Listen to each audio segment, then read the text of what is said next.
All right.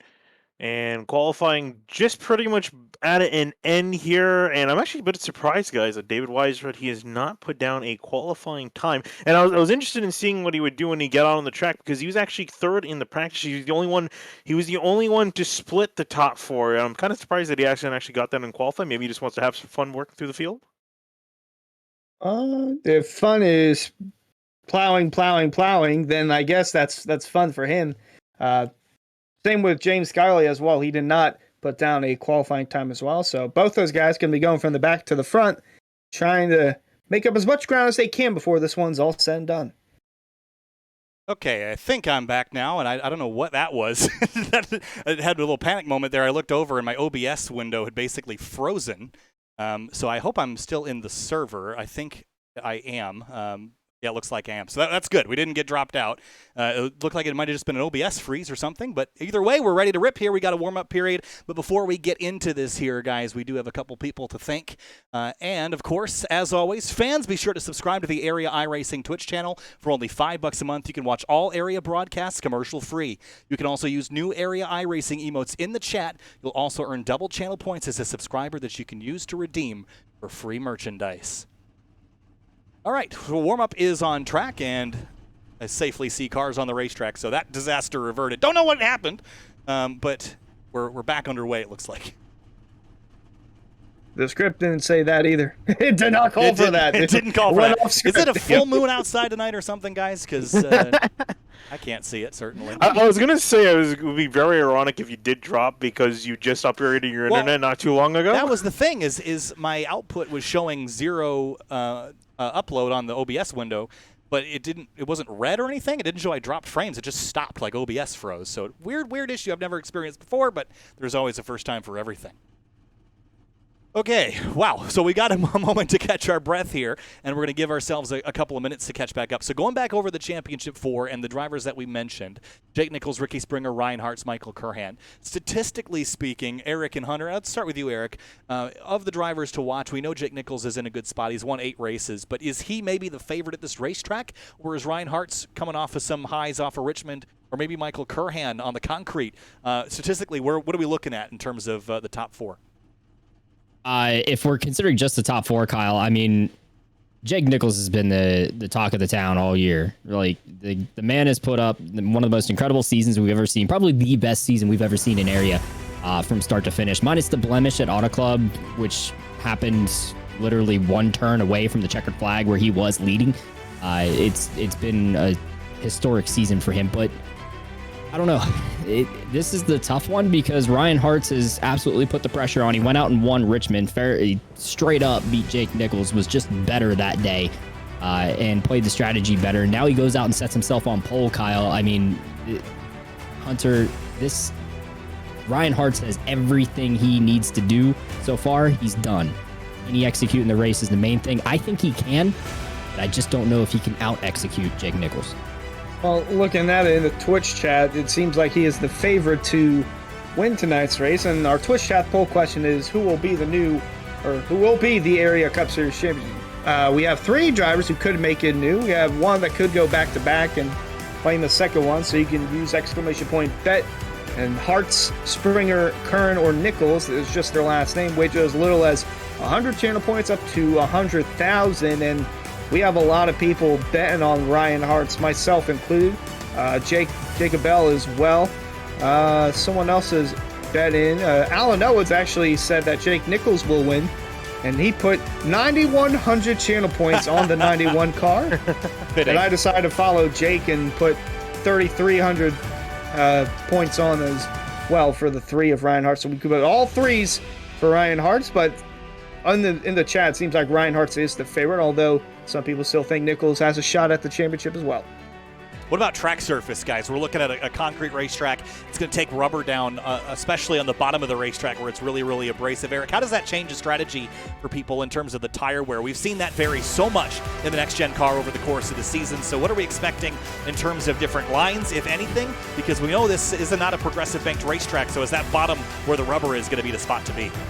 Oh, absolutely, Kyle. I expect this race to be entirely bottom fed. We don't have such high banking at a place like for example, Dover or Bristol, where you can kind of move around, Bristol being progressively banked as well. But Nashville, just one set of banking, but the corners are so much wider. You got to be on the bottom. The rubber's down there. That's the line you need to be in. If you're stuck up top, I mean, the most I may expect to see is some drivers defend their position from the top, pinch the guy on the bottom from being able to get the run on exit that they need to make a pass. But the straightaways are so long that side draft can come into play as well tonight. So I'm expecting this to be fully bottom heavy racing. I don't know if we've documented yet, but the fuel window here tonight, 65 to 75 laps. It's pretty wide, depending on how much you lift and coast into your corners.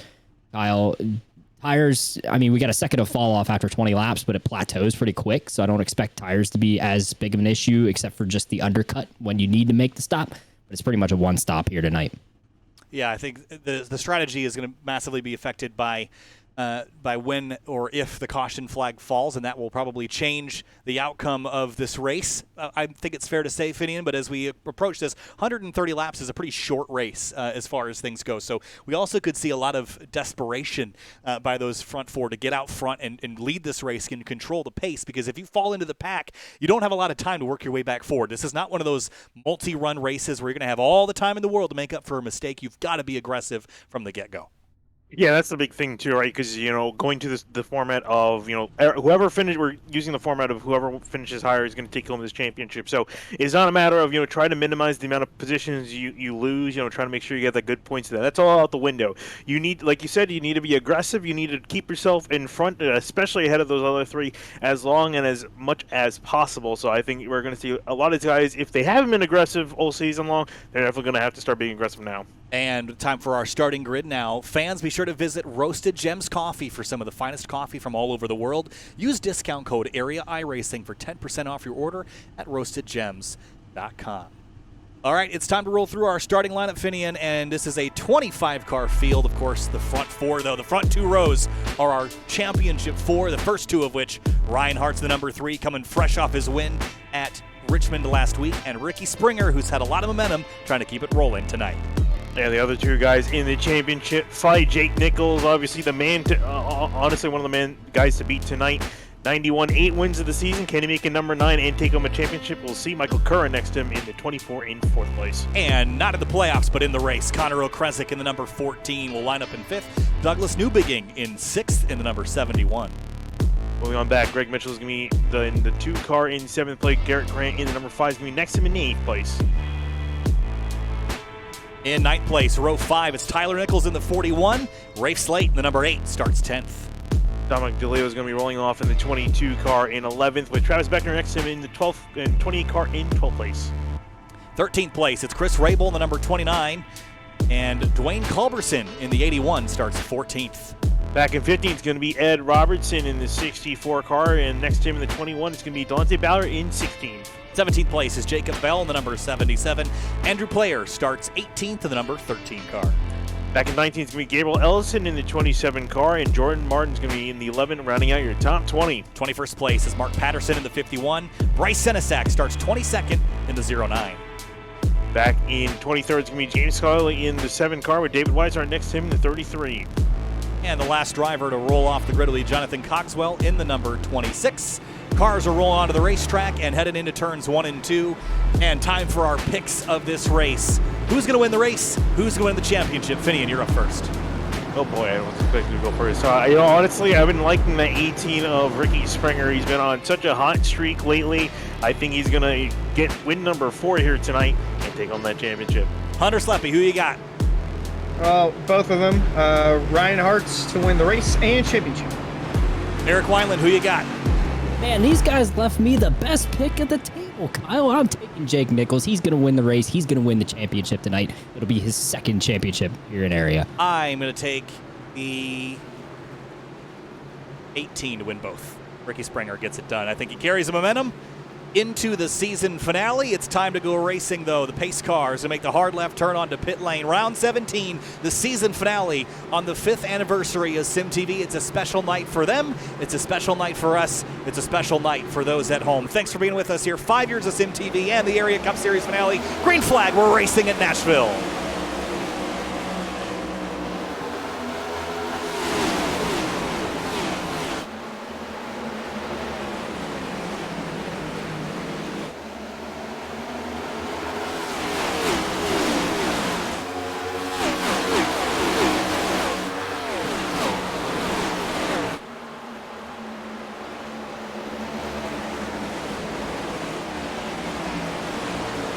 Lap 1 complete. Ryan Hartz leads the way across the line. Springer, Nichols, and Perhan drops to 5th behind Connor O'Kresick, finishing lap 1 complete.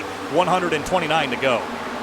Yeah, Kresick already poking his nose into this championship fight because he's saying, hey, I mean, you guys don't necessarily have to win the race to win this championship. I want to get a win, and he's been quick for quite a bit of the races he's been in, so trying to poke his nose in there. And now you see Garrett Grant moving to the inside of Greg Mitchell fighting for 7th place. Ironically, it was Connor O'Kresick who stuck his nose into Jake Nichols, which allowed the 24 Michael Kern to win that race at Arrow Club, lock himself in this championship 4 fight. And as you mentioned, going at it towards the rear, saw Mitchell there, got in front of Slate and Grant now, fighting for the 9th spot, but we right on board with the 14 of O'Kresick. This is one of those nights where Connor O'Kresick has got to remember what happened at Fontana.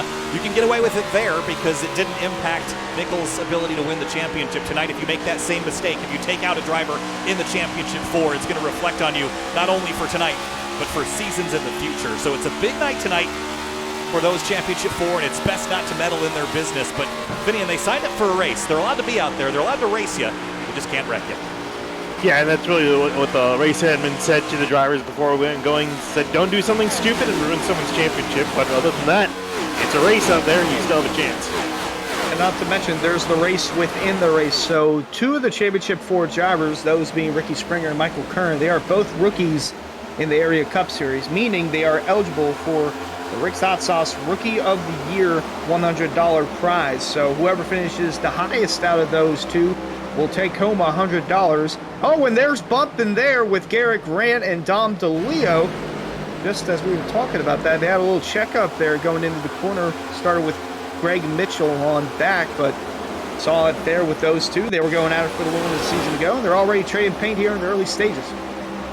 Here's a look at it from high above, and a little bit of a stack up there, a little accordion effect, and kind of punch the nose in on the 22. Shouldn't be a huge deal. These things are pretty stout in those nose-to-tail impacts, Vinny. It's just the corners in particular that can be pretty fragile, but they're going to get away with it as Douglas Newbegin trying to attack the back of the number 2. But out front, it's Hartz, Springer, Nichols, Kerhan. They've sorted themselves back up 1 through 4. Yeah, and Curran just got past O'Kresick in turns 1 and 2. And there you see side-by-side Rabel duking out with Beckner for 11th place there, going side-by-side in 3 and 4. Ooh, and a little bit loose in the 29. Ryan Hart's loving what he's seeing. 7-car length lead over Ricky Springer, although it is early on. We'll see here as the race continues if that stabilizes or if that increases or decreases. We shuffle a little further back. There's the 33 of David Weishart. He did not qualify, so he is working his way from the back to the front. Him and Skyoli working their way towards the top 15 as we have an update from Eric Wyman on pit road. Hey guys, stuff's quiet down here. Just Dom DeLeo talking with Greg Mitchell and Fazekas Motorsports about the contact that Greg had with Garrett Grant. Yeah, I don't really know what that was. Was that a checkup by you? No, Garrett just went in too hot, had to check up. He got into me first. You guys didn't race on Thursday night, so I would have been a little more upset about that. So guys, Greg Mitchell pretty calm, cool, collected over that contact that he had with the 5 of Garrett Grant. There were apologies said over the radio, and they've gone back to racing. Also, one other note, iRacing's restart zones are still messed up, guys. Ricky Springer got dinged for a restart violation, but he didn't actually violate any of the rules. So iRacing still has that threshold tolerance issue, but our race control will be handling that throughout the night. Good to know. Thanks, Eric, for the update. Lots of good racing mid and backpack. The front runners have kind of sorted themselves nose to tail finning, and they haven't been doing much battling, but they still are sorted 1 through 4 as the playoff competitors continue to run at the top of the field. Behind Garrett Grant, Newbegin, and more, though, it has been pretty spicy back here with slipping and sliding and moving around all over the racetrack. Yeah, especially been watching the 33 and the 7 very closely. You saw David Weishart not too long ago was 3 wide on the front straightaway trying to make some moves. His car is really quick and he's trying to make his way up the order, trying to get past Travis Beckner now. James Scully also following in tow with the 33. On board with Weishart moving his way through the field, looking for a spot underneath 28 of Beckner. They are not afraid to duke it out, though, behind the top 4. Got to go a little further up the road with Dom DeLeo. He was door-to-door with teammate Greg Mitchell, now fighting off Chris Rabel for that 8th spot. And he's been pretty aggressive on using the apron on the front straightaway as well. Hasn't been shy to go down there. And Remember, he got that probably the worst impact of the bunch in that little stack up there, but it has not affected him at all. He continues to try to trek forward and now has overlap on the 29 of Rabel and is right back to the 2. But good battles here midfield. And the field is not separating at all, Finine, which is something I wasn't expecting on this abrasive racetrack, but it is cool out there as far as racetrack surface temps go, so we probably will see the field ripped up most of the night just like this. I'm sure it's definitely due to the low temps of these guys, and I'm sure they are enjoying it because it allows them to make some moves. Speaking of making some moves, Connor Krusk and Ray Slade moved past the 24 Michael Curran. He's back in 6th place, trying to chase those two guys down. You can see still those guys in the top spot still close together, and actually Ricky Springer catching back up to Ryan Artz. You mentioned Rafe Slate and Greg Mitchell both working their way inside the top 5. Mitchell trying to do so as he's got DeLeo looking low.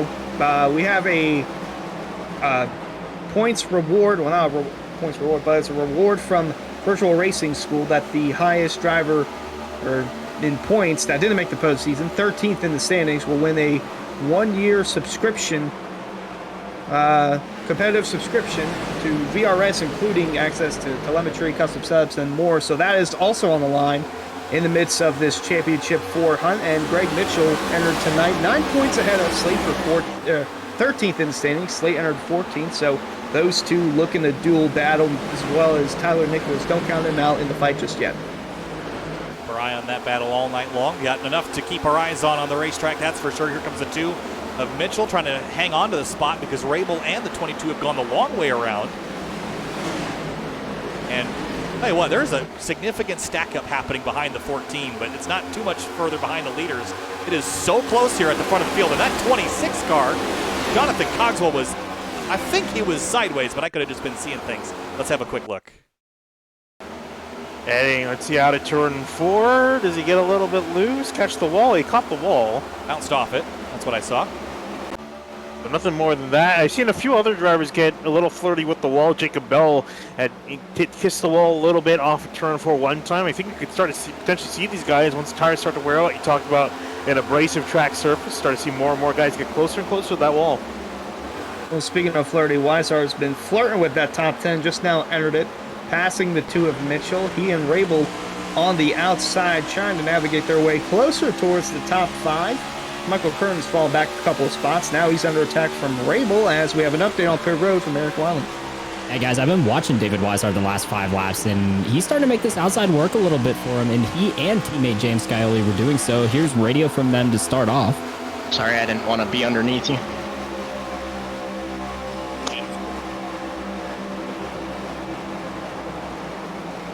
But I can't lift because somebody will make a move.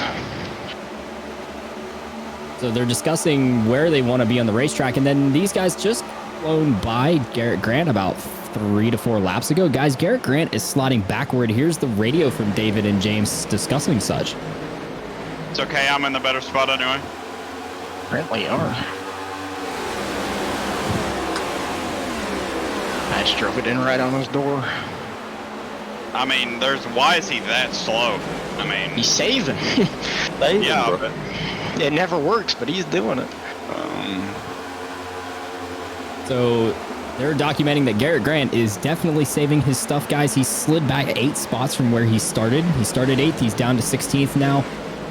Lap times still on par with most of the guys around him, but he's not the fastest on the racetrack. He's finally kind of settled into the lead pace. I don't know if saving that much tire is going to pay off in the long run, because he's got to make 8 spots back up just to get to back where he was. That's what I was going to say, is saving tire I'm on board with at a place where you can go a place. But right now, you're stacked up nose to tail, 20 cars deep, Finney, and I don't know that you can make up spots that easily. You sure can lose them easily, though, so I'm not sure that saving will do you a whole lot of good. I know that Jake Nichols is conserving something because he always does, but he's not giving up track position either, so he's not saving as heavily as he was at Las Vegas, for example.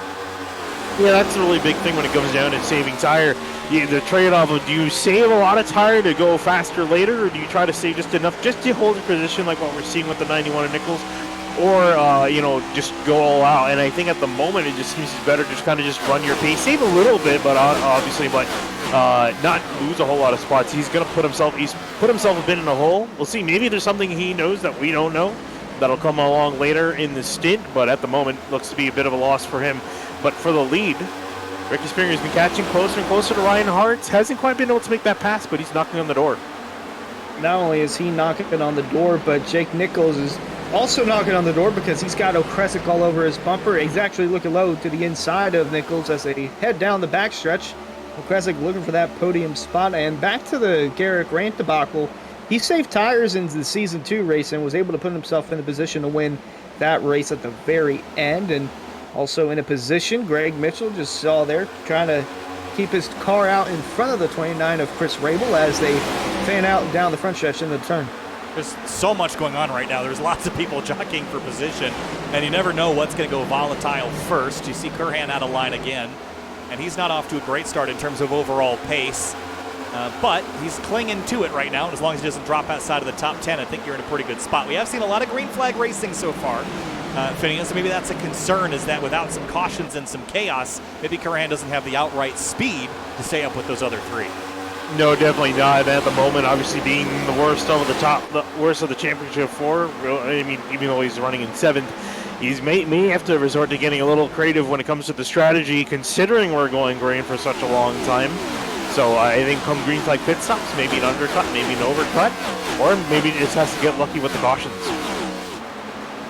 Maybe a little bit in between. We'll have to see, though. 23 laps in, already closing in on 100 laps to go. Back in Season 2, only had 1 yellow in this race. So trouble out of turn 4. Delonte Ballard was ahead of it. It was Newbegin that pounded the fence out of turn 4. Quite a bit of cars just got into the wall just then. Take a look at it in our Simrat Market replay. It was definitely Doug Newbegin. Couldn't tell if Delonte hit it as well or even they did. 27 of Cogswell. Or, sorry, Gabriel Ellison. All 4 of those drivers did. Ballard, yeah, it has to do, you know, when you just kind of follow the driver ahead, what they're doing. So one driver hits the wall, another hits the one, and then they all kind of hit in behind as they're all kind of following each other's line. And that's what I was talking about before, too. A lot of guys getting closer and closer to that exit off of turn 4. Eric Wineland, what you got? Hey guys, I had radio from Jake Nichols talking Connor Okrezik. Just don't get it with him. I can't just ride. Makes no sense. So while calm, not exactly happy with the 14 putting the pressure on him, but I mean, Connor Okrezik out here trying to help Ricky Springer because those guys are pseudo teammates for potential run next year in the next season of area. So Ricky getting a little help from behind, trying to put the pressure onto Jake Nichols. Meanwhile, Dom DeLeo was talking to Michael Curran. These guys are teammates at Physicus Motorsports. Next area season as well. Dom talking car handling and this wonderful thing that we do in the Cup car now. My car still feels good on entry. What are you starting to shift, Micah? I was just about to say I'm going to now. I'm going to start. So these guys are starting to incorporate shifting now that the pace has slowed down enough. Fastest laps, guys, were mid-30s. Best lap from anyone out there was Weishardt at a 30.53. Pace right now, fastest on track was Jake Nichols at a 31.56. So we've hit that 1 second plateau basically on the tires, guys, where these guys are kind of settling in for the rest of the run. They've got what they've got in terms of tight or loose. But Jake Nichols just marginally faster than those front two right now by about half to a full tenth. Shifting in the 22, we've seen that. Now I wonder if we jump up to Jake Nichols and ride on board if we'll see the same thing. He's in 5th, so I wonder how much he just slip around a little bit to want to downshift 4th, but maybe there's some conservation in there as well. But guys, that's a second of fall off in 28 laps. Vinny, and there's a long way to go in this run, so we're going to see these continue to fall off more, and that will open up your undercut, overcut strategy that you mentioned at the beginning of the show here. Yeah, and interesting that. And actually, speaking of, you know, the spit strategy, David Weiser, he's really fallen off the pace. You mentioned Hunter that he was knocking on the door outside the top 10. He slipped back to 12th, and it looks like he might slip back further because he's just kind of lost the pace that he had earlier on. And I guess maybe that's from pushing too hard. That's my only guess. Him and Skyler were the only ones really making ground up on the outside. I have to wonder if that had anything to do with how fast the tires have worn on the 33 and the 7, although they've kind of stabilized it at the moment, though Beckner is on the door knocking for that top 10 on Scioli ever so slightly. But have to wonder when the pit stops are coming, as there's Garrett Grant losing his position to Delonte Ballard just in front of the 27 there of Gabriel Ellison. Yeah, I mean, if you're going to make this a one-stop race, but almost might be, you're going to be really sacrificing tire life. But I mean, we've seen this be the case time and time again, is that if you can do a one-stop strategy, it's probably going to be better than the two-stop. We've seen that happen over and over. What I think these guys would like is a caution flag to kind of break this race up a little bit. But Finian, we've not seen, other than the one wall impact, really much semblance of slipping and sliding in terms of losing control of the cars. So I would consider natural cautions pretty unlikely, which is going to change the outcome of this race and maybe give an advantage to guys like Hartz that are out front, clean air, and have been in control of the pace all night. Yeah, I think Hartz wants this to continue to go on because he's managed that pace pretty well. I thought he was going to fall prey to being under attack from Springer and Nichols and behind, but he's managed that gap pretty well. Just enough of a gap to prevent Springer from making a move or ruining his pace. He's been up there controlling clean air like you mentioned, and nothing much to worry about at the moment. These lap times are slowly creeping into the 32 seconds. I was just going to say, past few laps, Hartz has been a little slower than Springer and Nichols, but really haven't had anywhere to go just because that bottom is just so dominant, and anything being used on the outside is a minimal thought to these three drivers running for the championship. And Okrezik as well, still knocking on the door of the 91 machine for fourth, or in fourth, running for third. And everyone that started the race is running and on the lead lap. And that's just after 33 laps. There's only 9 seconds between the nose of the field and the tail of the field. So that's pretty impressive in its own right. But it just tells you that while the fall off is happening, it's not drastically different from front to tail like it is at some tracks we've been to this season. So we'll keep that in mind, that the fall off seems to be pretty linear for everybody, and that maybe saving isn't going to gain you a whole lot. For the 5 of Grant, he has not moved very far forward either. No, since we last mentioned it, he's only moved at one spot, so I didn't think definitely, you want to manage it to the point where you're not burning off your rubber, but you can definitely manage a decent pace if you run the right line. Looking at Chris Rabel trying to catch up to Travis Beckner, but it looks like now we kind of settle out and do a bit of a lull in the action. We saw a lot of the guys jockeying for position in the first 20 laps. It's kind of calmed down here. I think a lot of guys are just going to kind of continue running where they are until we get those first round of pit stops.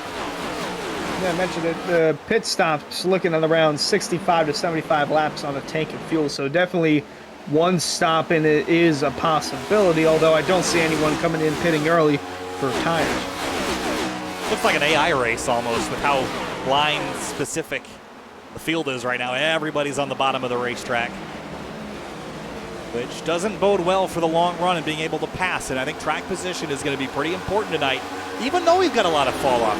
I think if you pit wildly outside of the window, you're going to be in trouble. But if you pit around the same time, your mobility is going to be pretty limited, Finian. So I think the way people are going to try to gain an advantage is by pitting either sooner or later, depending on where they are in the field.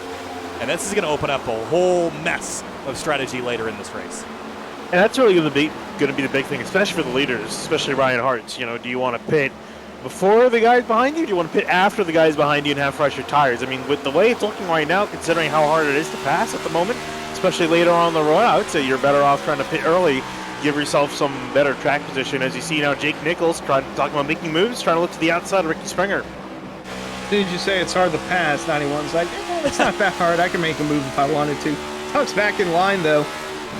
2 car lengths separating the 3, the 18, and the 91. So it is getting tight up here for that lead and even for second as riding on board the 91 Nichols. See if he can make a move. Oh, car in the wall back there. Seems like D'Elia might have tagged it again as they battle just in front of them, Slate and Kern for that top 5 spot. Yeah, Kern's trying to go back forward and get back up with this group. Connor Okrezik's kind of attached himself as an honorary 4th member of the playoffs, but is not making much ground. I'll tell you what, though, Nichols is putting some pressure on those front two.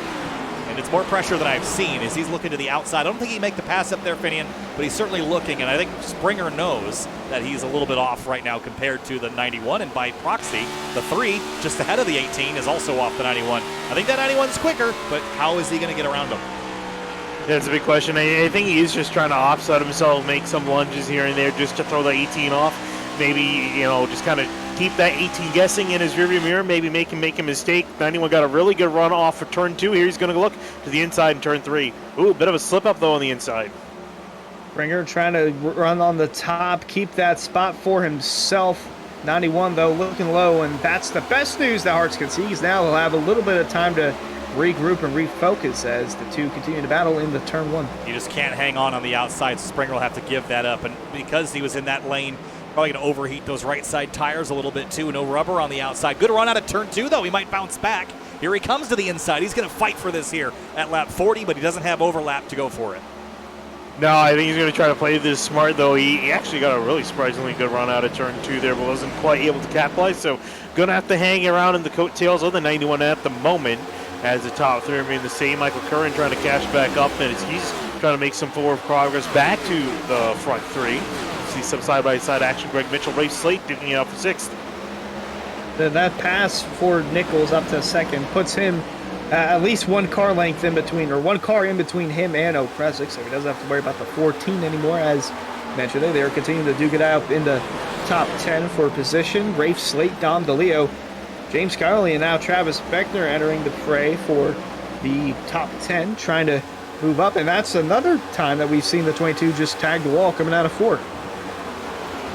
7's going to go underneath him as we go back to the front because Jake Nichols has run Hartz down. And this is a big warning message to everybody in the playoffs that the 91 is better on the long run. And we're going to get those tonight, Finian. So Hartz, Springer, Curhan, they're all throwing up red flags right now, seeing this 91 car get better as the run goes on. Because once Nichols gets out front, it's pretty unlikely you're going to run him back down. Hartz has to defend this. David Weishart's coming down to pit lane. Seems like the tires are a little too much for him as the battle for the lead and for the championship continue on. Less than 90 to go here in Nashville. Ryan Hartz has led every single lap. However, Jake Nichols trying to be the first one to overtake the leader as they head into turn 3. Yeah, so far, no lead changes, no cautions, 88 laps to go. We're trudging through this, and this is basically the 1/3 mark of the race, which is why that 33 came down pit lane. He's going to try this two-stopper. Jacob Fell, as you mentioned, also on pit lane. Ed Robertson is going to dive off the pit lane. Could we get a yellow flag from maybe a botched pit stop? Hartz is hoping for it because here comes that 91 out of turn 2. Yeah, and we're curious to see what the three of Hartz is going to do now with the 91 beckoning. Oh, and here he goes now. Look to the inside, not quite able to stick there. Impressive battle continuing to go on for the lead as we get an update from Eric Weiland down on pit road. What you got? Hey guys, Jake Nichols talking about what he's trying to do right here. I'm pressuring Hartz a little bit now.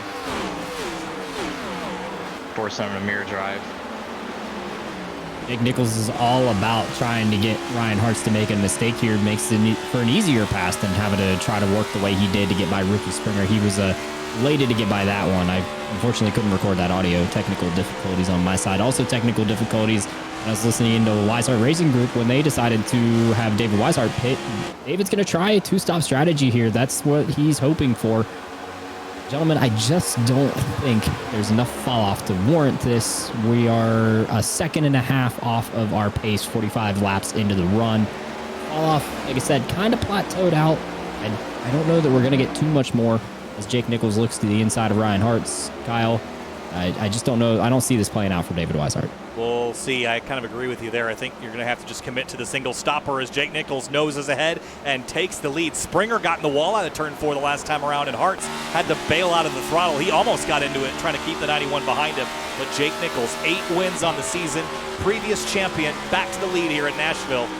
And Hartz, he's seen wins slip away, but tonight it would be the ultimate loss. After the high of last week at Richmond, he needs to keep that 91 at least in sight so he can fight with him all the way until the end of this race.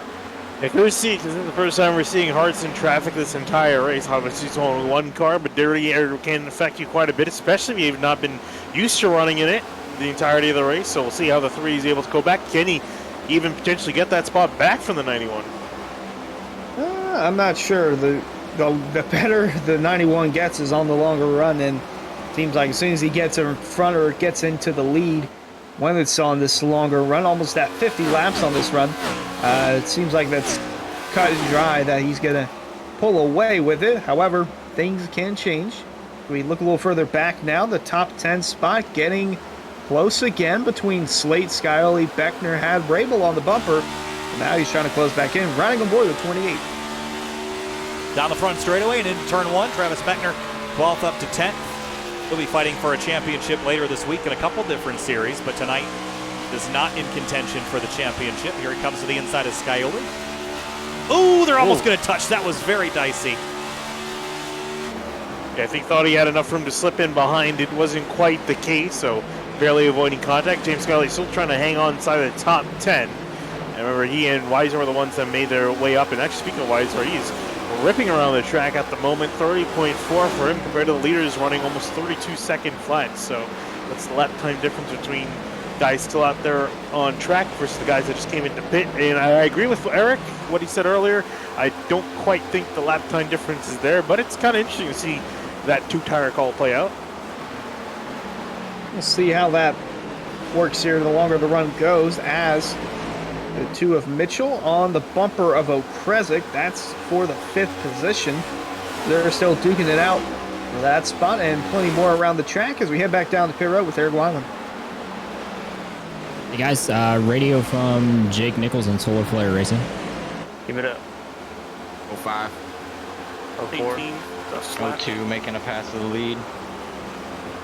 So that was 02 was a 32.02 for Jake Nichols. These guys reporting their lap times to each other, trying to compare where they're sitting.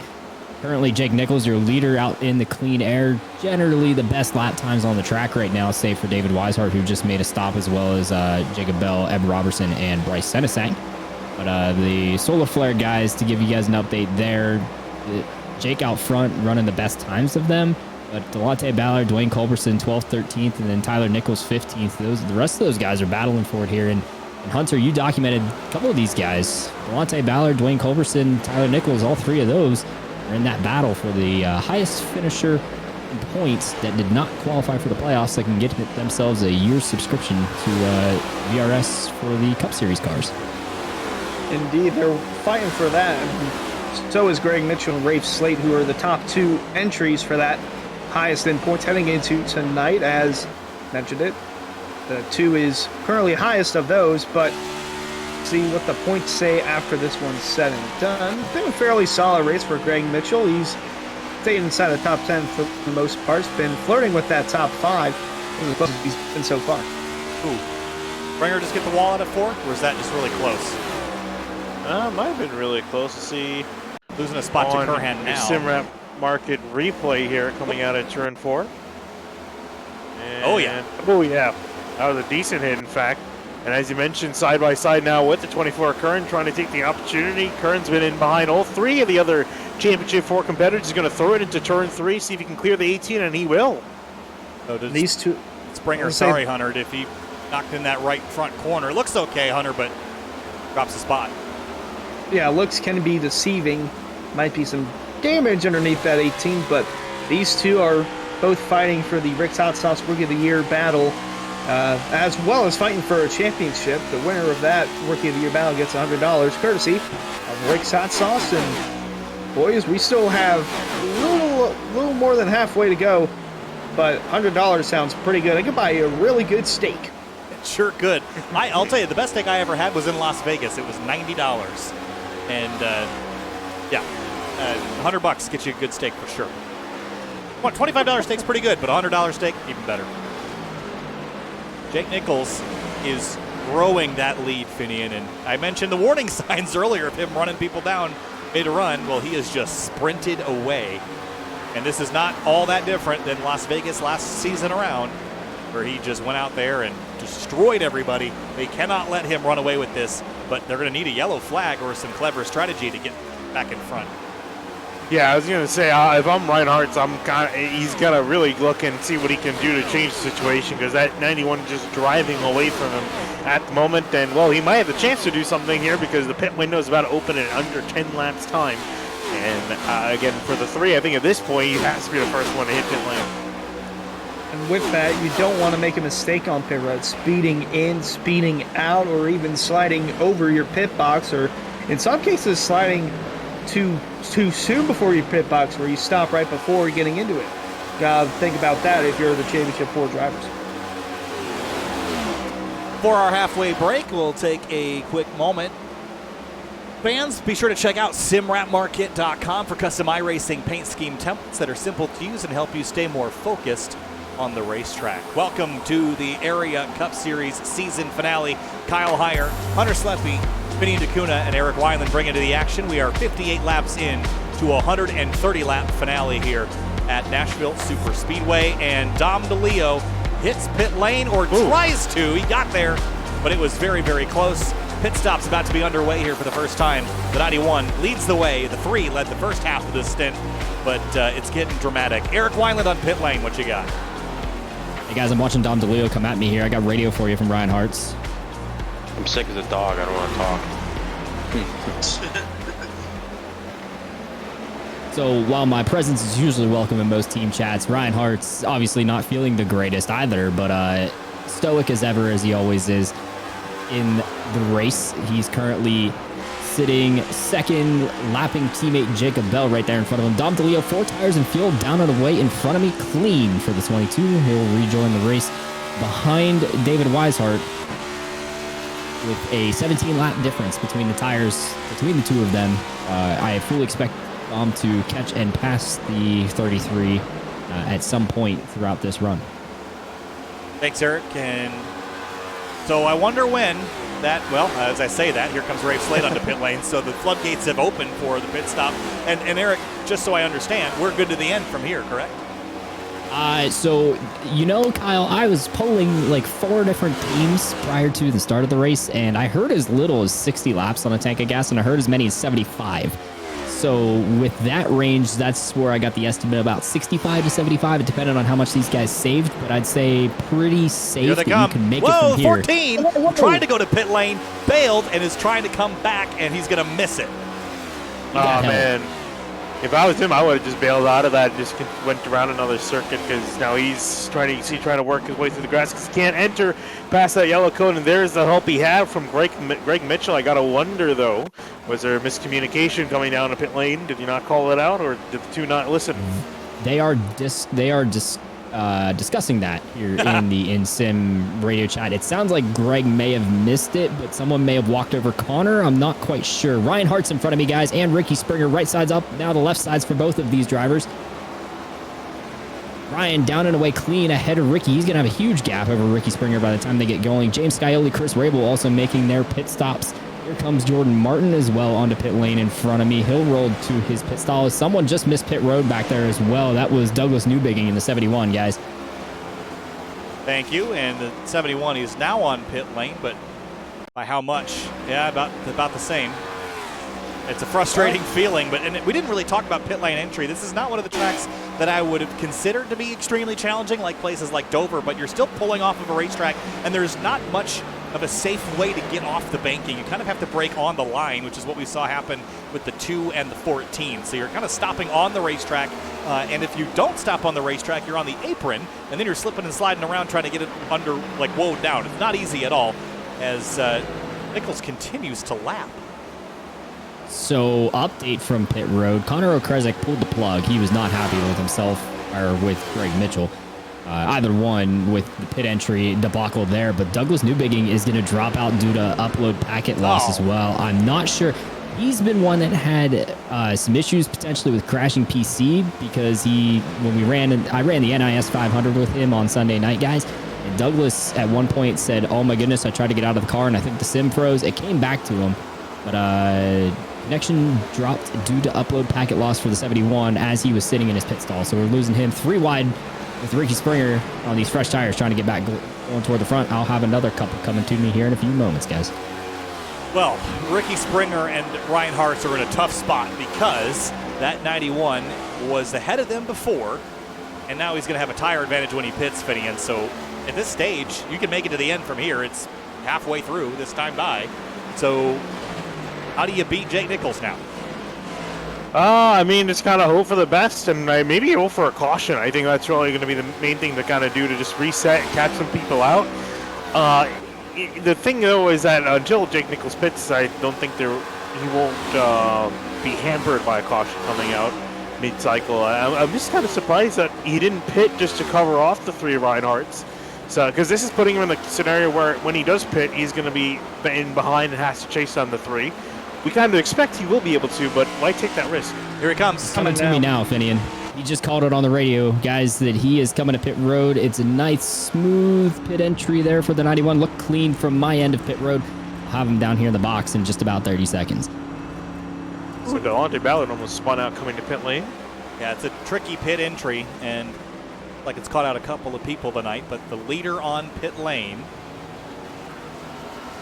And like I said, Mitchell down and away, 4 tires, guys. Here comes Jake Nichols sliding into his box. Perfect on the marks for the 91, and that's what he's just been about all night is perfect. He was a little vulnerable on the short run, as we documented with Ryan Hartz, but the long run pace in the 91, he's feeling really good about. 4 tires, the left side's up and down now, and the 91 down and away. He's got the freshest set of tires now.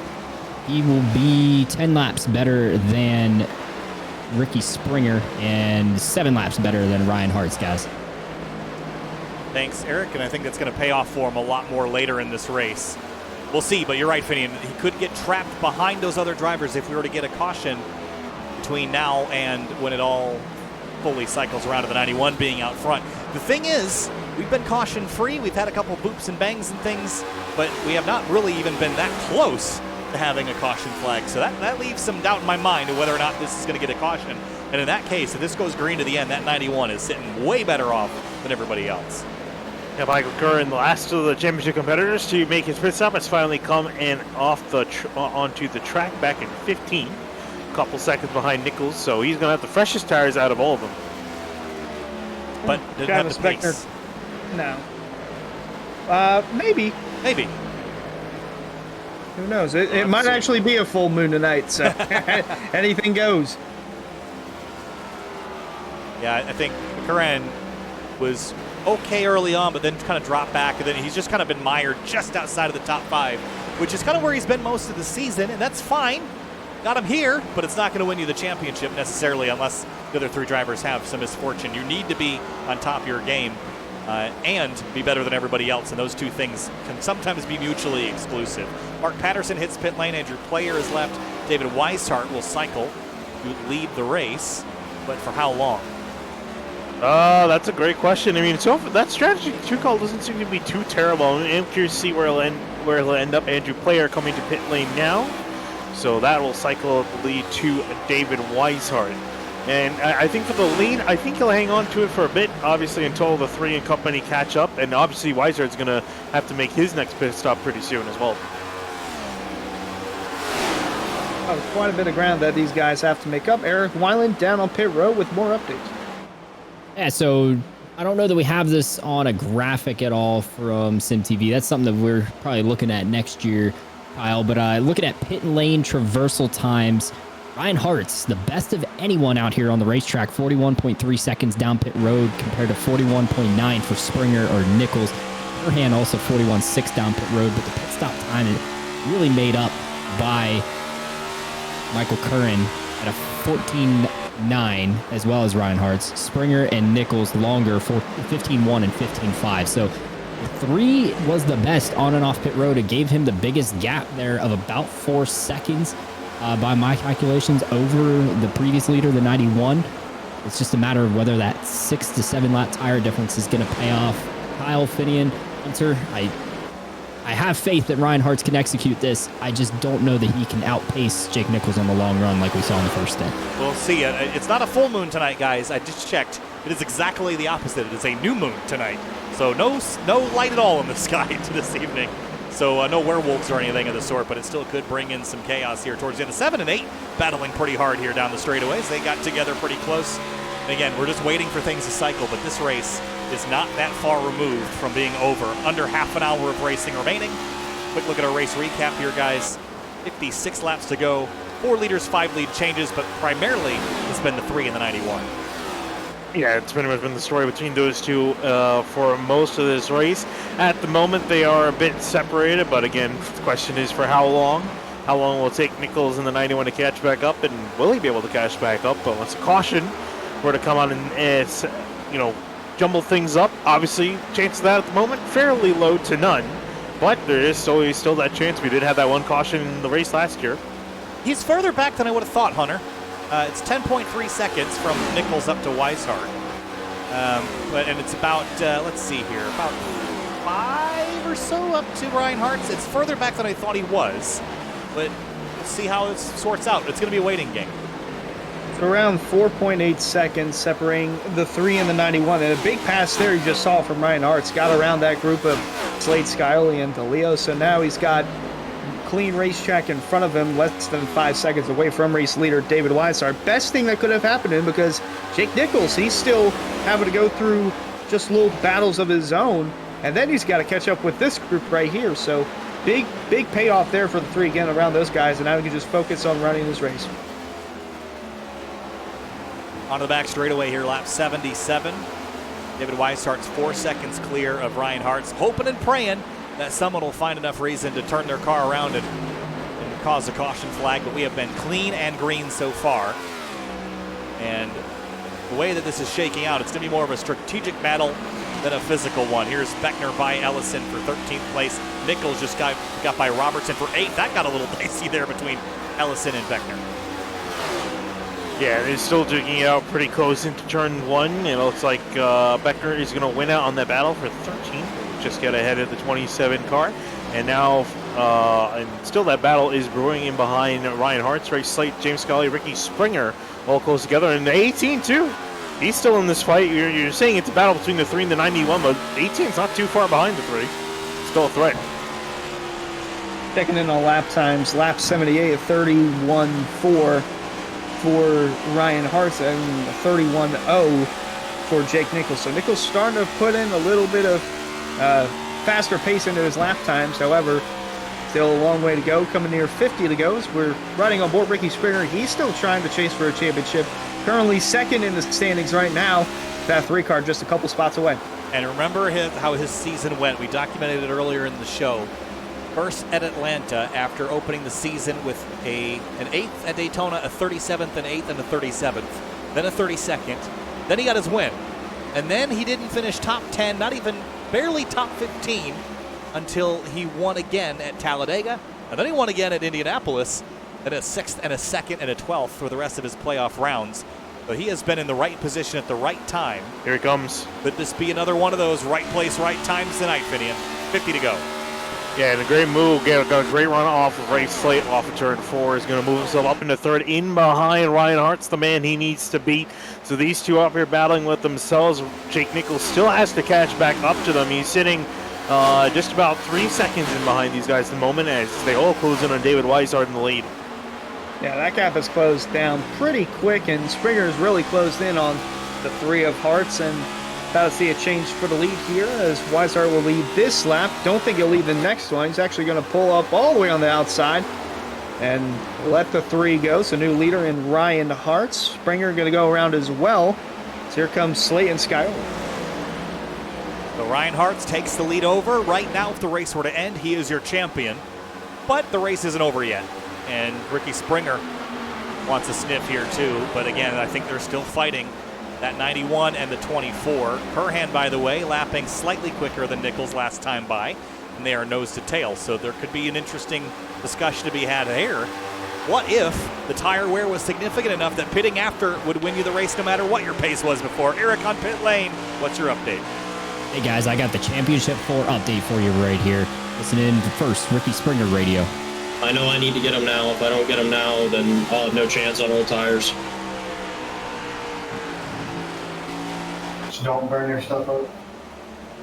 So although Connor Okresic not in the race, guys, he's still coaching Ricky Springer on the battle Ryan Hart's here, and hopefully those two will duke it out. But Jake Nichols still closing in behind. Michael Curran was taking notice of that. Listening to Fazekas Motorsports here, Dom DeLeo and Greg Mitchell coaching Michael Curran. Yeah, I'm catching Jake a little bit, but I think he's saving an awful lot. Yeah, keep pace with Jake because Ryan and Ricky are about to start battling here.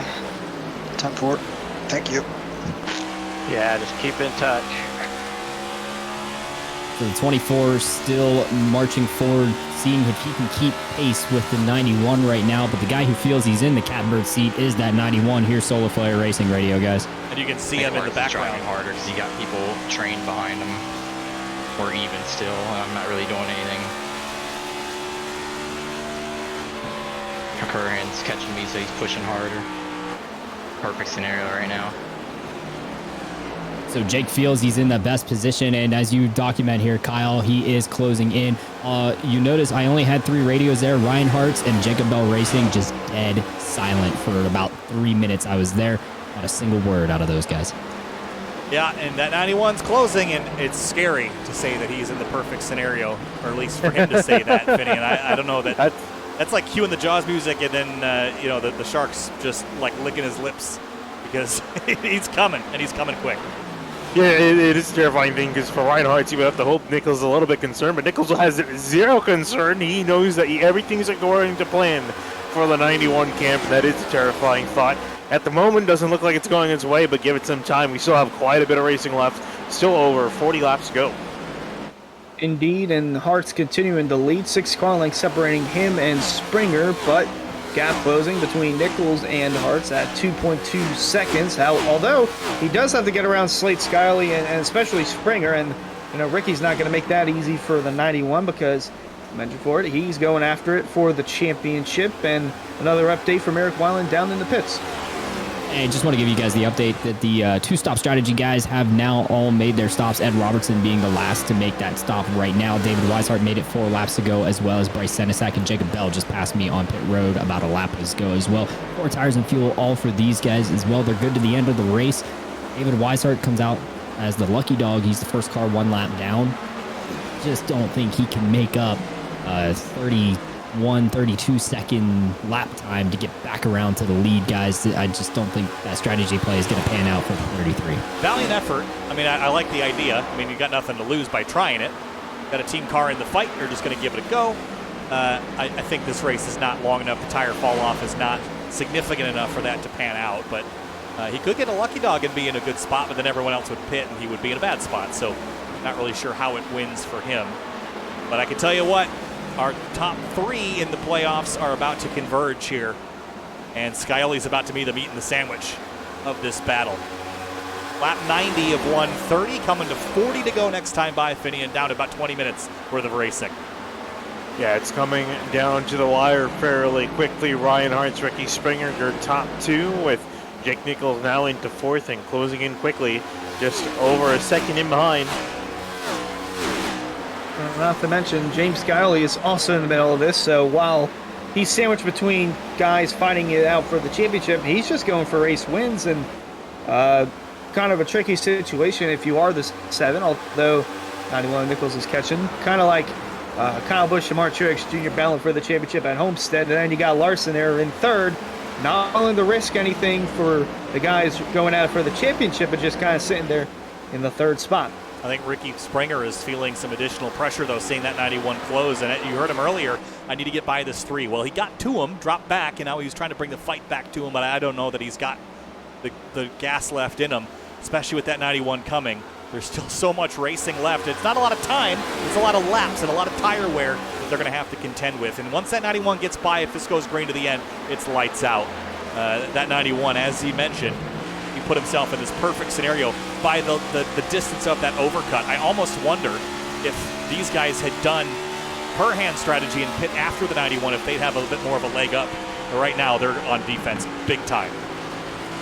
Oh, they definitely are. I think if anything, they were probably hoping for a caution to come out, equalize everything, but here comes that 91 now ahead of the 7. Skyley bowing out as he did with Ricky Springer. He actually pulled to the side for Springer. Same thing with Jake Nichols. Weishart rocketing around in his own race, and here comes Jake Nichols now with the 2 men he's trying to beat right ahead of him. This is going to get dicey. They have the hurting for the 3 of Hartz because of how fast Weishart is on the newer tires. Now we got the 91 closing in, and you mentioned Curran. He's only a second back from this battle, so don't count him out just yet. As the top 3 for the championship, all nose to tail. Closing in on the final 35 laps of this race. The 91 of Jake Nichols, he's going to go around the outside here in turns 1 and 2, bringing the fight to the 18.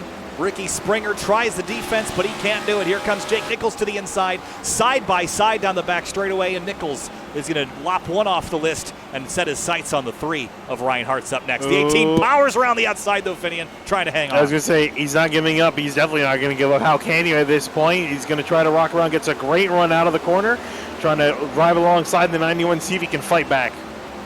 Going to close in on Ryan Hartz while doing so. Both these guys are. Nichols going to send in a little further. Going to clear that position with these. And now going to look to the outside of Hartz for the lead. Going to cut down low. Hartz going to have to keep his line on the outside heading into turn 3 with Nichols fast as a bullet. And he just took the lead away from Ryan Hartz. So new leader, Jake Nichols, but Ryan Hart's not going away just yet. Jake Nichols takes the lead away. 35 laps to go in Nashville, 35 laps to go in the season. Trying to repeat once again the Area Cup Series Championship. Hartz, Springer second, third.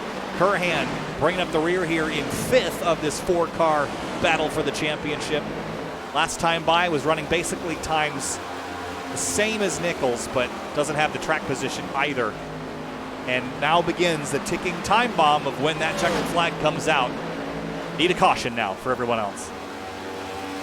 Yeah, basically, it looked like Ryan Hartz is trying to do an over-under on Nichols in 3 and 4 to see if he can come back on the inside of that 91, but couldn't quite work out. So now Nichols has got some fresher tires and open track ahead of him, so theoretically should be able to drive away. And I'm sure the guys in behind, the other 3, are hoping someone's arm is itchy out there on the track at the moment, because they can definitely use a caution. Someone's arm itchy, or the look down. Oh no, there's a spider on my foot. Oh, I just wrecked my car. Oh no. Looking for one of those, but as mentioned, still a battle within the battle. Michael Kern and Ricky Springer going at it for the Rick Sauce. Oh, Travis back there, sidearms on the front straightaway. Don DeLeo almost wrecking through the grass. We were talking about a caution, it almost just happened right there. I can't believe that we got away with that one. Let's have a look. And these two have clashed before. Oh, yeah. And they will continue to, and somehow we didn't get them sideways enough to trigger the caution flag. Last week at Richmond, that would have been enough for a yellow, but not tonight. I just think they just kind of washed up the track into each other. I don't think there was any intention there. So mistakes made, but they'll continue.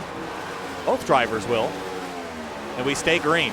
And that was a moment that Hartz and Springer and Curran probably saw in the relative and just hoped it finished out. Eric on pit lane.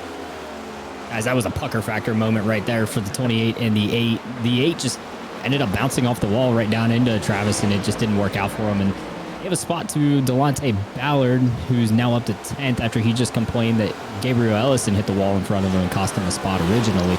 Gabriel Ellison retiring from the race. I got radio from Solar Flare Racing for you. Jake Nichols as he was making the passes. Springer's trying so hard to stay on my outside. I'll give him credit. That was when he took second place away from Ricky Springer, and now after he's taken the lead from Ryan Hartz, he's thinking about the end of the race. I mean, it's going to be me and Curhan for the win, that's all. He's 1.3 behind me, so. The underdog story. So Jake no longer has his eye on Ryan Hartz or Ricky Springer. It's back there on that number 24 who just took third place a couple moments ago, guys. Michael Curran, 2 laps fresher than Jake Nichols on his tire. 1 lap fresher on his tires than Jake Nichols. He's, 6 and 7 laps fresher than Springer and Hartz. So I'm fully expecting Michael Curran to put the pressure on Ryan Hartz, take second place. It's Jake Nichols best on the long run, guys. I don't know if Michael Curran can compete. What a story it would be, though, if Michael Curran could run down and beat the juggernaut of the Area Cup Series season. Still running faster than Jake right now, but how much is Jake saving? Jake knows that the 24 is the one he's battling, but in the 24, strategy-wise, has done about all he can do. Remember, he wasn't that fast early in the race. It's the strategy that put him in this position. And even if he doesn't win the championship, to come out of here second would be an accomplishment. Oh yeah, and especially too because we were talking about the Rick Hot Sauce Rookie of the Year battle between himself and Ricky Springer is currently on top of that, and now on the front straight is going to blow past the 3 of Ryan Hartz and now move himself up into second place. So fast he started blinking just a little bit. That's how fast Michael Curran is in the 24, and you saw Hartz, he just let him go. He knows that the 24 is faster than him and going to give him a fighting shot at the title. 1.1 seconds separating Michael Curran from the championship. So now the goal for Curhan is don't burn up the little advantage you have. You've got a tiny advantage. Do not lose it. These tires will tend to equalize as you go further and further in the run. It's tight out of 4. And Eric Wineland, what you got? I'm sorry. I was finishing up the radio there to make sure I had it cut right. And I was like, yeah, I do. I'm coming up to give the report. And then I had it still playing. Listening to Travis Beckner with audio in Miller Racing, and he and Dawson Miller, his spotter. You're doing good. Just take your time. You ain't got to race them that hard.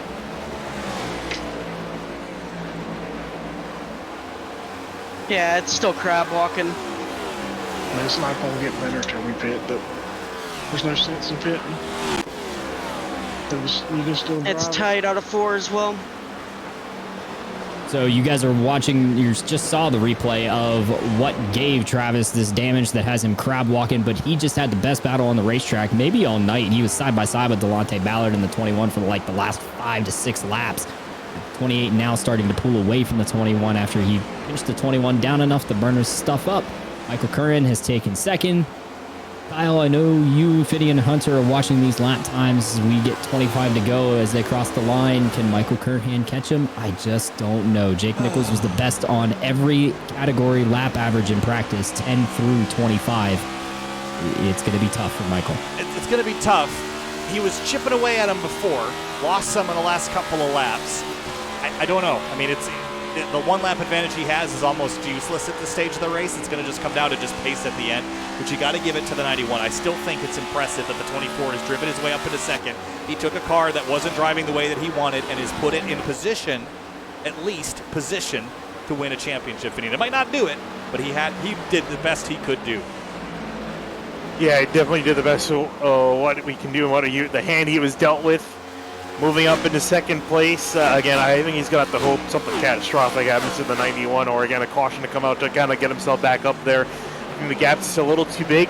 Had he had more fresher tires than the 91, I'd say you might have a shot of chasing it back up, but not just one lap difference. That was my point, is if he maybe got 2 or maybe 3 laps, Hunter, that might have done it, but he also would have lost more time in the process. So that's a delicate balance, and he might have just been a little bit too conservative with it.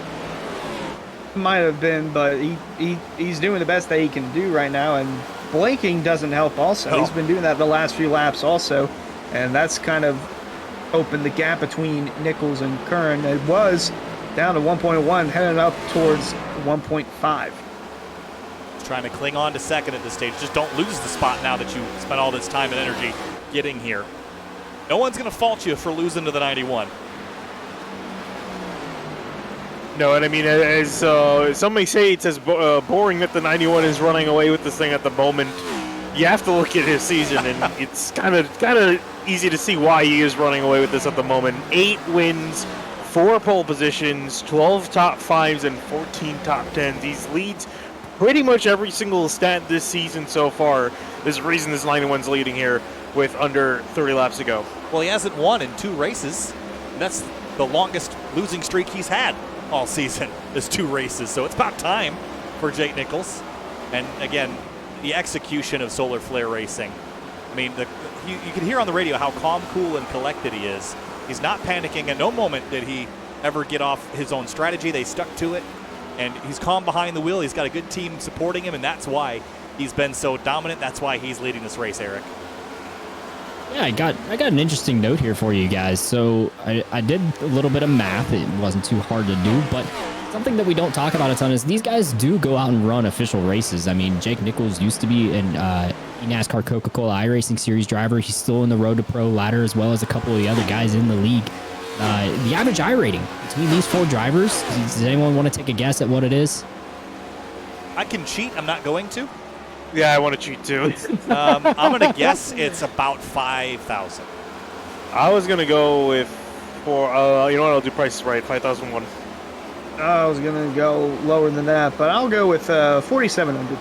Okay, Hunter, you're way off.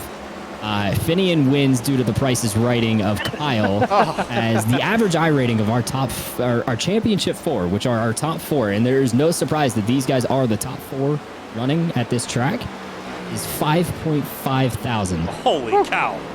For these 4 drivers, their iRating on the service on oval is just that good. That speaks volumes to their skill, and no wonder they are the top 4 drivers right now. It's just coming down to the decision making and executing the strategy, as we've documented. Right now, Jake Nichols is winning that because he's just starting to pull away from Michael Curran. And it's fascinating in this playoff format where you've got your top 4 runners that are all going for the win. just like the real world, in the moment when they need to perform, they are performing.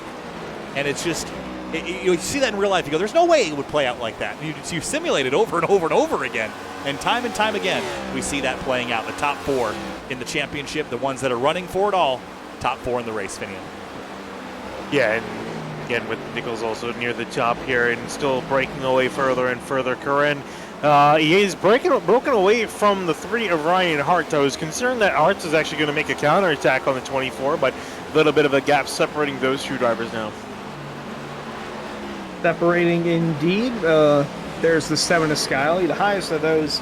Not going for the championship, just running to get a good finish there as the 09 Sense that clips the wall in front of him out of turn 4. Gonna stay looking a little further back. Got a good little battles throughout the pack there. Just gonna say Dom DeLeo, Rafe Slate, 8th and 9th on the racetrack. Can't count out Tyler Nichols and Travis Beckner as well. The battle behind them. They were closer handful of laps or so ago, but have since swapped positions. So battles here and there in between the fight for the championship. Driver that's 3rd right now on the car, you'll see Rick's Hot Sauce. Fans, be sure to check out rickshotsauce.com for some of the best hot sauces made locally in South Florida.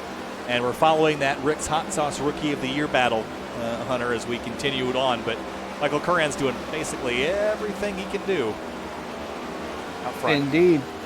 Indeed. He's got that currently with 15 to go, coming to 14 to go.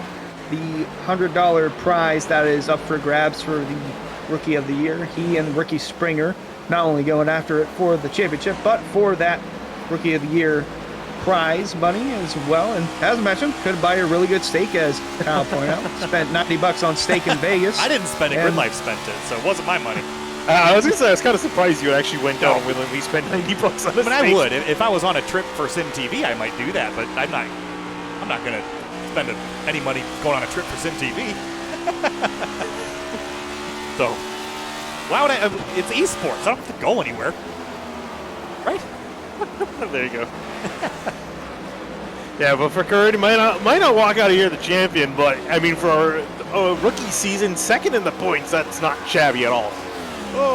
Moved to the inside by Slate to the inside of DeLeo. That's for 8th place, and considering Slate's damage, I'd say that's a pretty successful move, but see if DeLeo can cross him over. Not quite.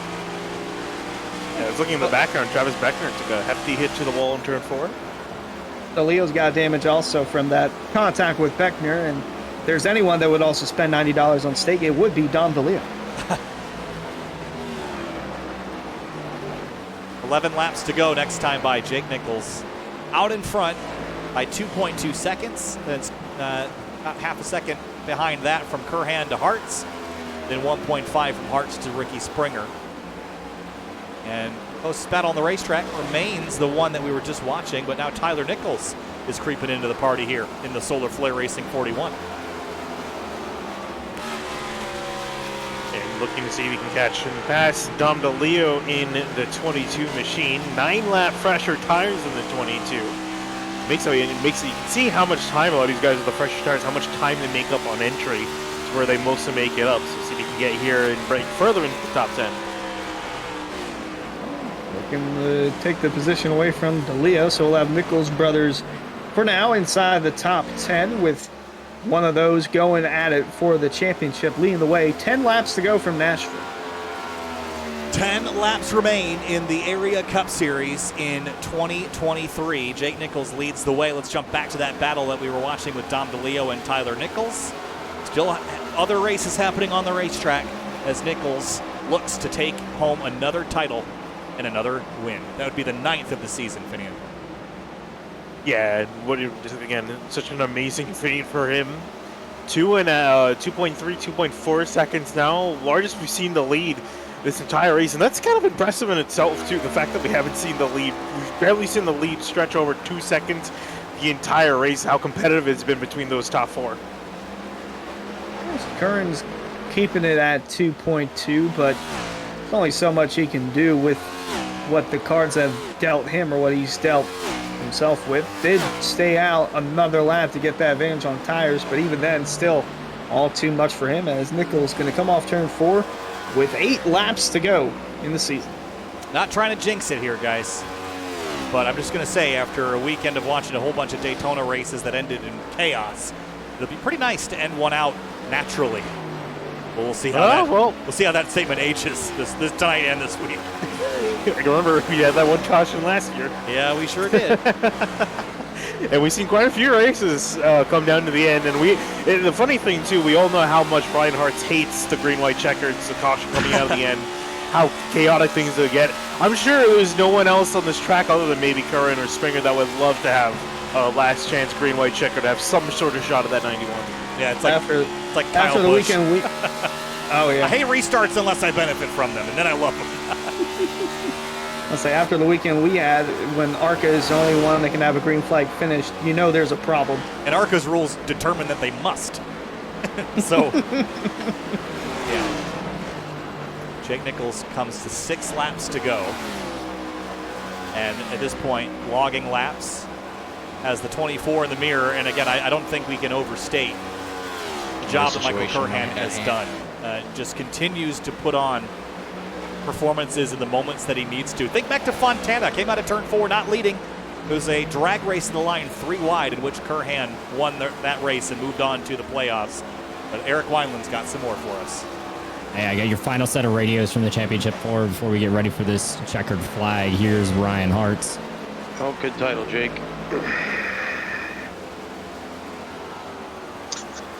Well, it ain't over till it's over, technically. So Jacob Bell trying to keep Ryan's head held high there in 3rd. To 4th we go with Fazekas Motorsports. Michael Curhan dead silent on the radio, but Dom DeLeo, Greg Mitchell talking lines, trying to help him out a little bit. Yeah, it enters pretty good and comes off pretty good. Center is where it can give up a little time. Yeah, I saw a couple guys doing that. And still trying to use that bump to work out the right front, even though it's not happening. Right rear, I mean. Michael Curhan was faster than Jake Nichols the past 3 laps. He's closing, but it's only by hundredths and definitely not closing a 2-second gap over the last 4 laps. Unless something drastic happens here. Ricky Springer talking his title hope.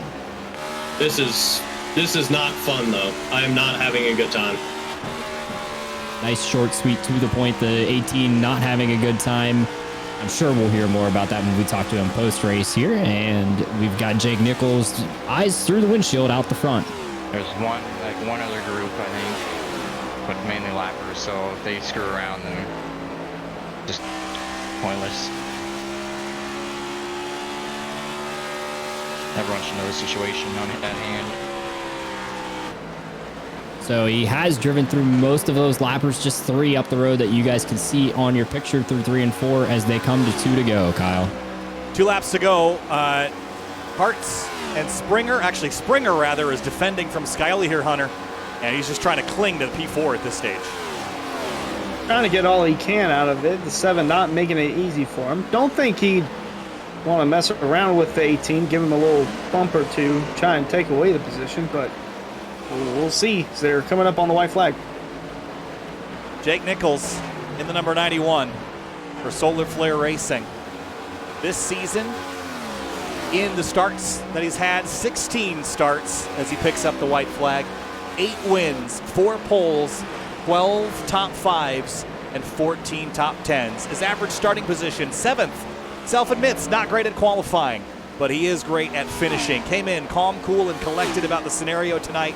Continued to dominate, drove out front, drove away, kept himself in the hot seat for a championship for the 2nd consecutive season. Jake Nichols comes out of turn 4. He'll add a 9th win to the column, and he'll be your 2023 Area Cup Series champion with a win at Nashville. Yeah, congratulations to him. You can see him do a little bit of a shaking of the wheel there coming across to the line. Happy with his accomplishment and absolutely dominating performance this race and also for the entire season for the 91. Michael Curran comes home 2nd and wins the Rick Satsas Rookie of the Year battle over Ricky Springer, and P2 in the championship, but P1 for the rookie standings and $100 richer. Jake Nichols is going to celebrate a championship again and his 9th win in 17 starts. More than half of the races he has entered this season, he went home a winner. Solar Flare Racing should pick up the team championship as well with this. And is going to do the burnouts here on the start-finish line. Here's the 41 joining them up here towards the front. And what a well-earned championship for the team, for the driver.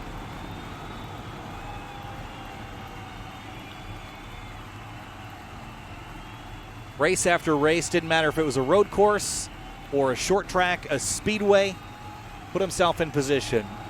Nichols won at Chicagoland, Sonoma, Gateway, Darlington, Bristol, Charlotte, Pocono, Las Vegas, and now at Nashville. That's pretty much every track in every category you can think of.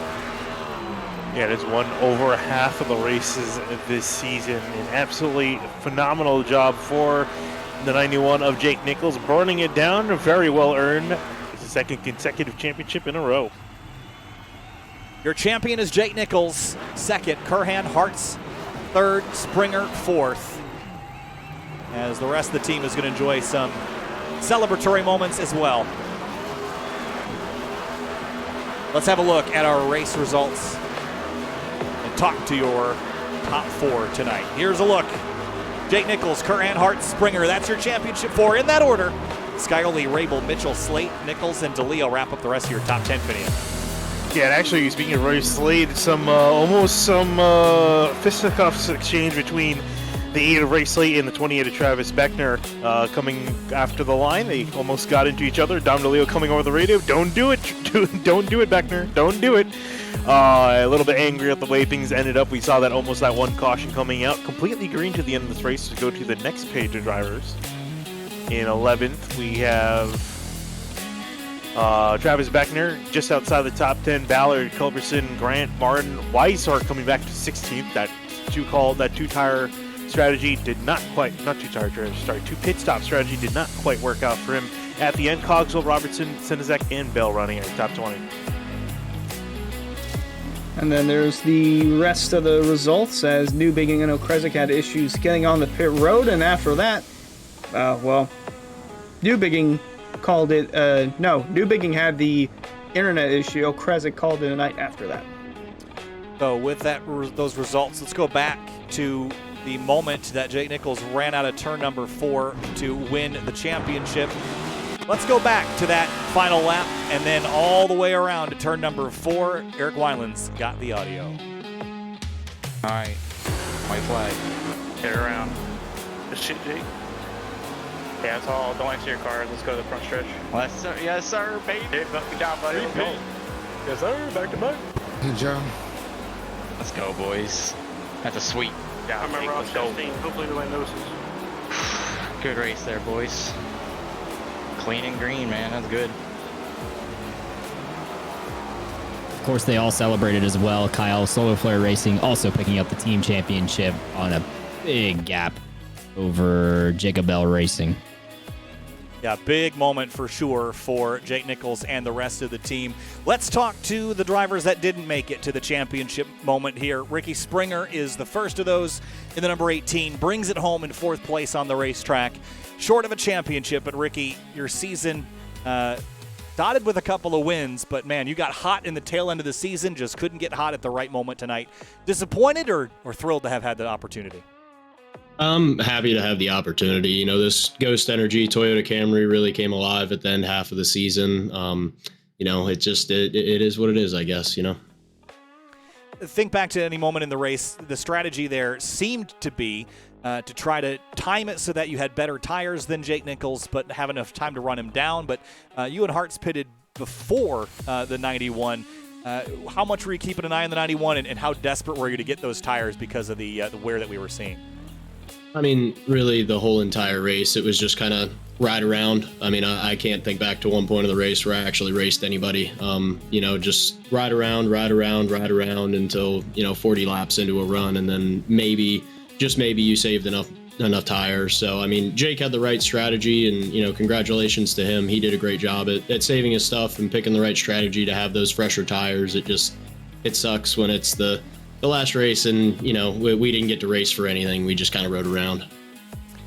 Disappointing end to a great season for you, Ricky, but congratulations anyway on a 4th place and the wins that you accumulated this season. A season well run. We look forward to seeing you again here next time. Thank you, Kyle. I appreciate it. Thanks, Ricky. Moving on now to 3rd place, Ryan Hartz. Fresh off a win last week at Richmond. Comes into to Nashville with a fresh look on things. Win in the wins column, but couldn't make it 2 tonight, Ryan. Strong run tonight, but ends P3. What'd you need to beat the 24.91? I needed a lot more tire. That's what I needed.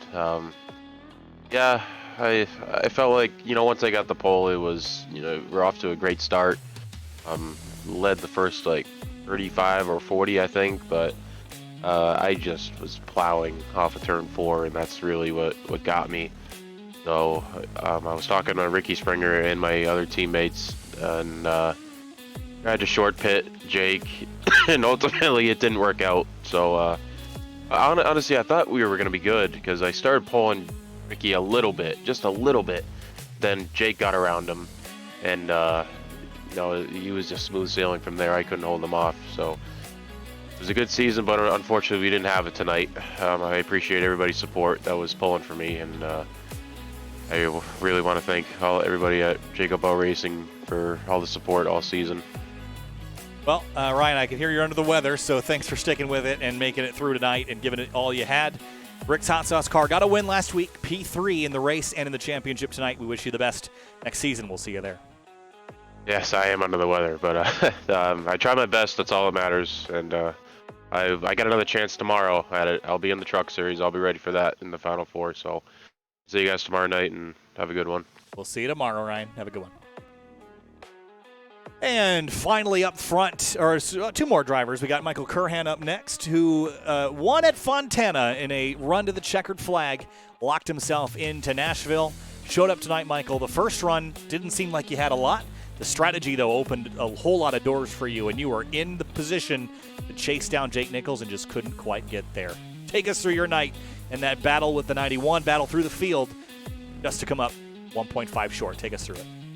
Yeah, for all of that, the whole season to come down to 1.5 seconds. It's bittersweet, I suppose. Proud of the effort, just a little short. But yeah, the first run, was just trying to save my tires in case we did go green, which we did. But it kind of shuffled me back a little bit, and I lost a little bit of time to the top 3 doing that. I was just hoping eventually I'd make the time up, and then through the pit sequence and whatnot, I'd worked my way back up to just behind Ryan in second. So, and then just kind of kept pace with Jake that last run.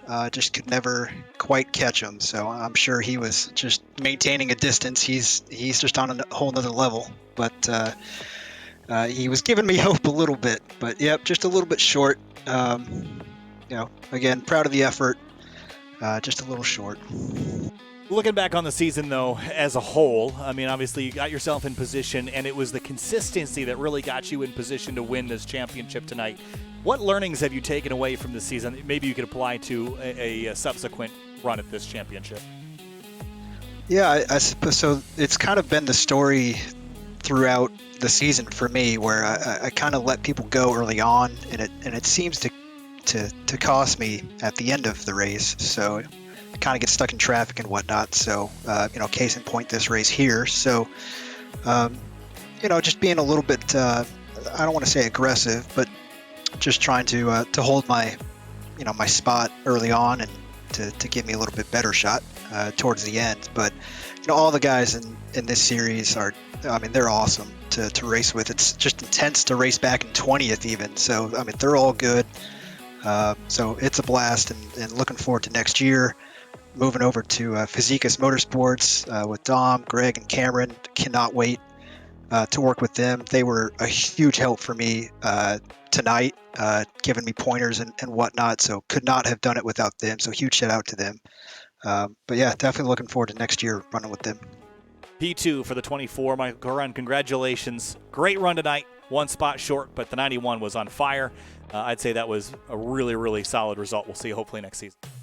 Yeah, thanks, Kyle. And just real quick, obviously, congrats to Jake. Very well deserved.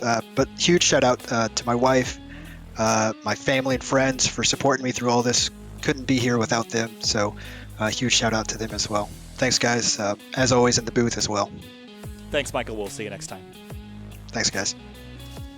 For the second year in a row and for his 9th win of the season, Jake Nichols and Solar Flare Racing win the 2023 Area Cup Series Championship. Jake, tonight everyone looked at that win column and knew you were the driver to beat. And early on, it was real spicy up there at the front with the 3 leading, the 18 in the mix. Then the strategy kind of comes into a play, and we hear on your radio that you put yourself in the perfect position. Take us through your night and the season. You've obviously executed this about as well as you could have, winning by 1.5 seconds. The 24 was running you down a little bit, but you had too much for them to handle tonight. So first of all, congratulations. And again, what a season, what a race, what a finale for the 91 team. Thank you very much. Yeah, our car drove pretty good.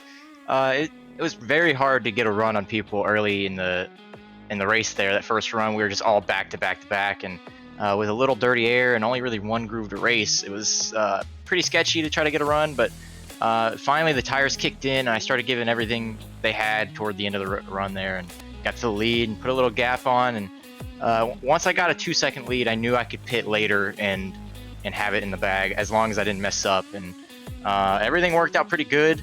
Our whole team ran pretty good tonight. It's great to go out on top 2 seasons in a row as not only as the driver champ, but the team champion as well with Solar Flare Racing. And man, everything just worked perfect. Michael was scaring me a little bit. He was closing in on me the first run at the end, and he pitted 1 lap after, so he kind of had a little advantage, but he gained on me a little early, so I knew we kind of evened out. And at the last few laps, I was just waiting to see the white flag, and I was a little scared that we were going to get a yellow, but we didn't.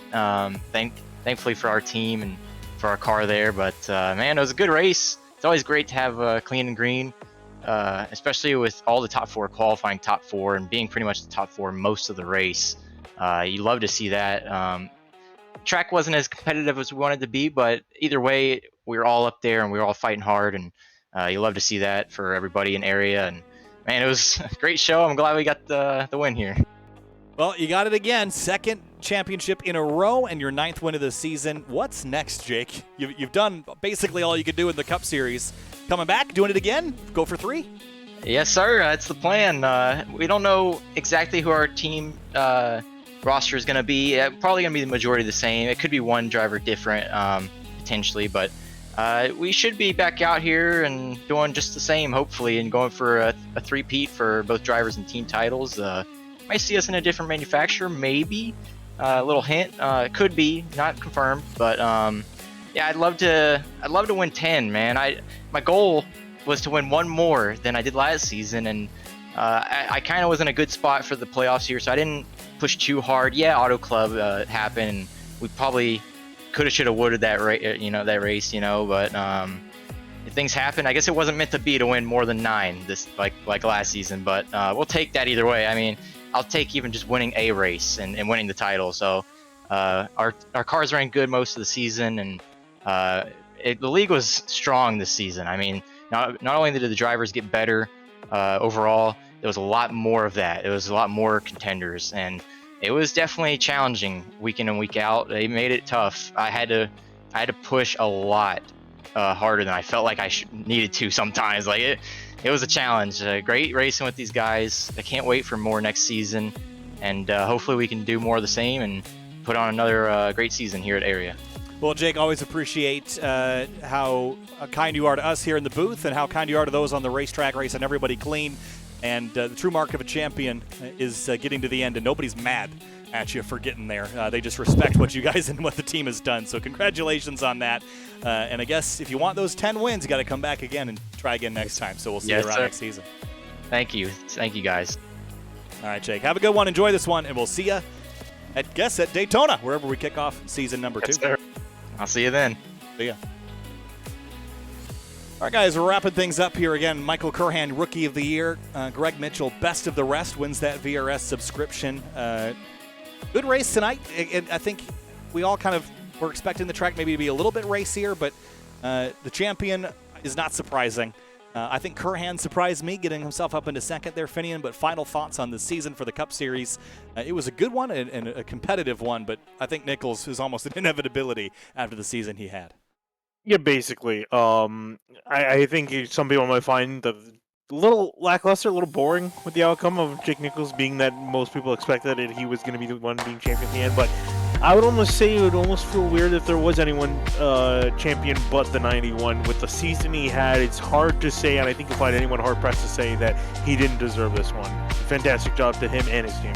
Hunter, final thoughts on Nashville and the finale. Well, oddly enough, Ryan Hart's led the most laps and not Jake Nichols, but cannot be said about the finish. Jake Nichols, absolutely stellar season. He topped his numbers this year compared to last season. With wins, it's about the same. He had more top 5s, more top 10s. I believe he had more laps led as well. And looking at the fight for 13th and the VRS prize at stake, it was Greg Mitchell defending that 13th position against Rafe Slate and others contending for that spot. So he will win a 1 year competitive subscription to VRS with access to telemetry, custom setups, and more. So big congrats there to Greg Mitchell on that, and to Michael Kern for winning the Rick's Hot Sauce Rookie of the Year battle. Eric Wineland, final thoughts on Nashville and the finale. Man, huge congrats go out to Jake Nichols, very deserving champion. Obviously, historic season as Hunter just recapped there, with the numbers just getting better, save for that win count as he documented in his interview. But I think we saw a sleeping giant wake up with Ryan Hartz at the end of the season. He finally broke through. I think he's only just getting started, Kyle, for his area career in his run toward championships over the next couple seasons. I'm really impressed with the Rookie of the Year battle, the Rick Sox Rookie of the Year battle between Michael Curran and Ricky Springer. Both these guys got hot late in the season. Curran with the walk-off win at Auto Club was impressive, and Ricky really came alive in the second half of the year. These guys are going to be contenders for the next season to come here in the Area Cup Series. I'm excited to get it underway already, but we don't know quite when that date is going to be. You'll just have to stay tuned here to SimTV for that info, as well as on Twitter at Area iRacing. And huge shout out to you, Kyle, and Finian. 5 years of SimTV broadcasting. That is absolutely awesome. I hear you guys got something special planned after this broadcast. Yeah, right after this on our YouTube channel, youtube.com/SimTV broadcasting. In about 20 minutes time, we're going to fire up and go back through the catalog of the old broadcasts and kind of rejuvenate some of the memories of the things that we did the last couple of years. So youtube.com/SimTV broadcasting at about 11 o'clock Eastern. We're going to quickly go through about 30-45 minutes just to run down memory lane. But Eric, thanks for bringing that up. It's been an exciting 5 years, and what a way to end it with the Area Cup Series season finale. But that will start also another 5 years, and that starts tonight also. And that will kick off tomorrow with the Area Truck Series season finale. So lots to come this week. And for the rest of the spring and summer, we got Area returning in some capacity all next season, and some very exciting things on the horizon as well, so keep your eyes out. Also, check out areiiracing.shop for merchandise to represent your favorite driver. Shop from the selection of t-shirts, sweatshirts, hoodies, stickers, and more. And you can use code SWAN for 10% off your order at checkout. That's going to do it for us tonight from the Area Cup Series finale. Jake Nichols, your champion. We'll see you tomorrow for the Area Truck Series and wrap things up there before the Launchbox Series finishes their championship on Thursday. We'll see you later. Kyle Heyer, Hunter Sleppy, Finian DeCuna, and Eric Wineland bringing you the action.